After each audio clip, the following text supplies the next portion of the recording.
Hello viewers, இன்னைக்கு நம்ம பார்க்க போறது ஒன் பீஸ் எபிசோட் 864 பார்ட் 1.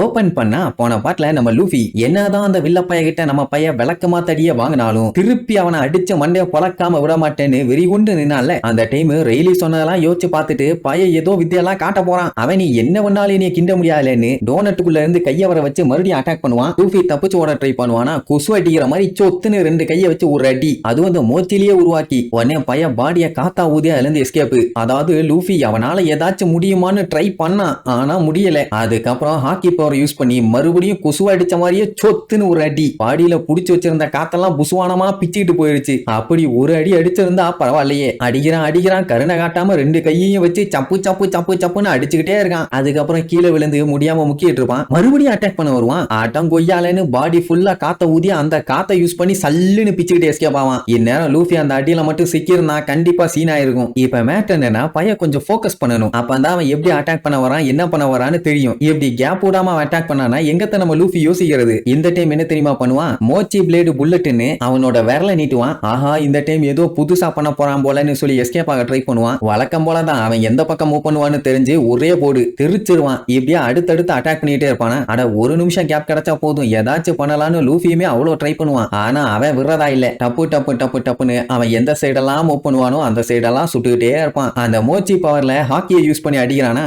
அதனாலதான் லூஃபியால சமாளிக்க முடியல. கலர் ஆஃப் அப்சர்வேஷன் ஹாக்கில லூஃபி நினைச்சதை விட அந்த கேட்டகரி பயங்கர ஸ்ட்ராங்கா இருக்கான். அவனே அதை ஒத்துக்குவான். இதுக்கு முன்னாடி அந்த கேட்டகரி என்ன சொல்லியிருந்தான், அவன் லாஸ்ட் டைம் கூலா இல்லாதனால தான் லூஃபி கிட்ட அந்த அளவுக்கு அடி வாங்கினான். ஆனா இப்போ அவன் கூலா காமா பொறுமையா இருந்து லூஃபி கூட சண்டை போடுறான். அதனால தான் அவனால அந்த கலர் ஆஃப் அப்சர்வேஷன் ஹாக்கியை யூஸ் பண்ண முடியுது. இப்ப நம்ம பையலுமே கொஞ்சம் காமா இருந்தான்னா அவனாலையும் முடியும். அதனால சரி ஓகே நம்மளும் ட்ரை பண்ணுவோம். காம் டவுன் ஆனா அந்த கிறுக்கு பைய கையில மிஷின் கன் எல்லாம் உருவாக்கி சுட ரெடி ஆயிட்டான். ஒத்த விரல வச்சு சுட்டதுக்கே அந்த பாடுபட்டான். இதுல மிஷின் கன்னை வச்சு சுட்டான்னா என்ன ஆகுமோ தெரியல. ஆனாலும் லூஃபி அதை பத்தி எல்லாம் கவலைப்படாம அவன் கண்ணை மூடிட்டு புல்லட்ஸ் எந்தெந்த பக்கம்லாம் இருந்து வருங்கிறத அப்படியே சென்ஸ் பண்ணுவான். அதே நேரம் இங்க பிக் மாம் நம்ம ஆளுக கப்பல்ல ஜம்ப் அடிச்சால எல்லாருமே இப்ப ஒரு செகண்ட் பேய் அடிச்ச மாதிரி இருக்காங்க. அது மட்டும் இல்லாம இப்ப எல்லாத்துக்குள்ளயும் மரண வீதி. ஏன்னா பிசாசு மாதிரி நடுக்கப்பல்ல வந்து நின்னுகிட்டு என் கேக்கங்கன்னு ஒவ்வொரு ரூமா உடைச்சு தேடிட்டு இருக்கா. ஏன் சாப்பாடோட அக்களுக்குள்ள தேட வேண்டியதானே. பின்ன என்ன அது எவ்வளவு பெரிய கேக்கு, அதை கொண்டு போய் இந்த தமா கொண்டு ரூம்குள்ள அடைச்சு வைக்க முடியுமா? அறிவில்ல. 178 கழுத வயசாகுது. இது கூட தெரிய வேண்டாம். இங்க மறைச்சு வச்சிருக்கீங்களா அங்க மறைச்சு வச்சிருக்கீங்களா எங்கேயுமே தெரியலையம்மா. நம்ம ஜிம்பை கூப்பிட்டு ஒலே பிதுங்கி போன பிக் மாமு நீ இந்த கப்பலே பொடிமாஸ் பண்ணாலும் இங்க ஒரு கிண்ண அளவுக்கு கூட கேக்கு கிடைக்க போறது இல்ல. எதுக்கு தேவையில்லாம இந்த வேலையை பண்ணிட்டு இருக்கேன்னு கேட்டா, இல்ல என் பையன் சொன்னான் இங்கதான் கேக்கு இருக்குது, ஒழுங்கா அதை என்கிட்ட கொடுத்துருங்க. அப்படி மட்டும் இங்க கேக்கு இல்ல நான் உடனே போய் என் சன்னை மர்டர் பண்ணி ஆகணும். அவன் அதை கேட்டுட்டு அங்க பதறுவான். எது ஆத்தா இனிய மர்டர் பண்ண போகுதா? ஏதோ ஸ்விக்கி சொமேட்டோல ஆர்டர் பண்ற மாதிரியே சொல்லிட்டு இருக்குது. அட ஆத்தா இவ்வளவு கலவரத்திலேயே நான் தான் சொன்னேன்னு கரெக்டா ஞாபகம் வச்சிருக்கேன்னு அவனுக்கு உள்ளுக்குள்ள அள்ளு விடுது. ஏன்னா அவ போகும்போதே சொன்னான், மகனே நீ என்கிட்ட மட்டும் பொய் சொன்னேன்னு வை உன் உயிரை மொத்தமா நான் எடுத்துருவேன்னு சொல்லிட்டு தான் வந்தா. அதே விஷயத்தை இப்ப சொன்ன உடனே அவனுக்கு என்ன பண்றதுனே தெரியாம கதறிட்டு இருப்பான். எப்படியாச்சும் இந்த மேட்டரை கவர் பண்ணிடலான்னு பார்த்தா ஆனா எதுவுமே வேலைக்கு ஆகல. நம்ம அண்ணனே டோட்டலா மாட்டிட்டானா அப்படின்னா இன்னைக்கு சம்பவம் கன்ஃபார்ம்னு முடிவு பண்ணிட்டாங்க. அதே நேரம் இங்க பிக் மாம் செம கடுப்பாயி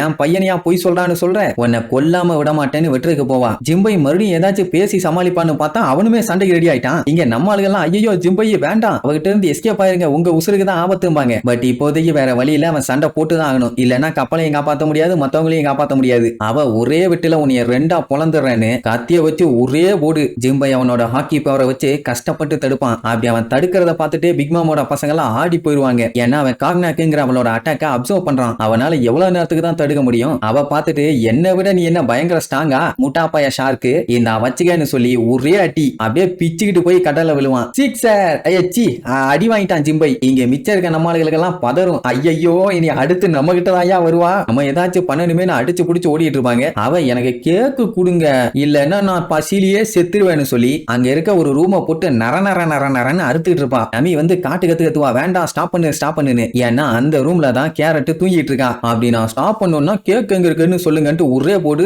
எல்லாம் தெரிச்சிருவாங்க. அண்ட் அது மட்டும் இல்லாம பிக் மாம் நெருப்பு யூஸ் பண்றால அதனால இவங்களோட பிளாக் அப்படியே எரிய ஆரம்பிச்சிருச்சு. இப்படி ஒரு நிலைமையில இவங்க என்னதான் பண்ணுவாங்க? அடுத்து அவன் நமிய பிடிக்கிறக்காக கைய ஓங்கி கொண்டு வருவான். இடையில சாப்பர் வந்து பூந்து அவளை காப்பாத்திடுவான். நல்ல வேளை பிக் மாமுக்கு பிடிச்சு போச்சு. என்ன இது இம்புட்டு வித்தியாசமா இருக்குது? உன்னையும் நான் என்னோட கலெக்ஷன்ல வச்சுக்க போறேன் லிட்டில் சப்பி ரக்கூனு. என் கூடவே இரும்பாலா? நான் ஒன்னும் ரக்கூன் இல்ல, ரெயின்டியர் குந்தாணி. மாடு மாதிரி வளர்ந்துருக்க, இது கூட தெரியலையான்னு காட்டுக்கத்து கத்துவான். அவ அதெல்லாம் கண்டுக்க மாட்டான். வெட்டிங் கேக்கு மட்டும் எனக்கு கிடைக்கட்டும், உன்னையும் சோல் கிங்கையும் என் பக்கத்திலேயே வச்சுக்கிறேன், அதனால கொஞ்சம் சைலண்டா இருன்னு சொல்லுவா. அப்போ சாப்பரு, அட லூசு, கேக்கு இங்க இல்ல, இந்த மாதிரி நேரத்துல எவனாச்சும் உன் கூட விளையாடுவானா? சொன்னா கேளுன்னு காட்டுக்கத்து கத்துவான். அந்த டைமுங்கும் போது ஷிப்போட பிளாக் கொஞ்சம் கொஞ்சமா எரிய ஆரம்பிச்சிருச்சு. இப்ப மட்டும் அந்த 1000 சனி கப்பல் எரிஞ்சு கடல்ல முங்கிருச்சுன்னா அங்க கேக் இல்லன்னு கன்ஃபார்ம் ஆயிரும். அடுத்தனே பெரஸ்பரோவோட நாக்க புடிச்சு இழுத்து புடுங்கி அங்கேயே சம்பவம் பண்ணிடுவான். அதனால அவன் அங்க நடிக்கிட்டு இருப்பான். இந்த டெய்ஃபுக்கு என்ன சந்தோஷம்னா, ஸ்டார் ஹேட்ஸோட கப்பல் மட்டும் அழிஞ்சு போச்சுன்னா ஸ்டார் ஹேட்ஸும் காலி ஆயிருவாங்கங்கிற மாதிரி சொல்லுவான். ப்ரூக்கு பார்த்துட்டு ஐயோ ஐயோ கப்பல் எரியுதேன்னு தொண்டை எலிய காட்டுக்கத்து கத்திட்டு இருப்பான். இப்ப பிக் மாமு 1000 சனியில இறங்கி ருத்ர தாண்டம் ஆடிட்டு இருக்கா. இதுக்கப்புறம் நம்மளுக்கு அவகிட்ட இருந்து தப்பிச்சாங்களா இல்ல கப்பல் கடல்ல முங்கிருச்சான்னு அடுத்தடுத்த எபிசோட்ல பார்க்கலாம். டாடா.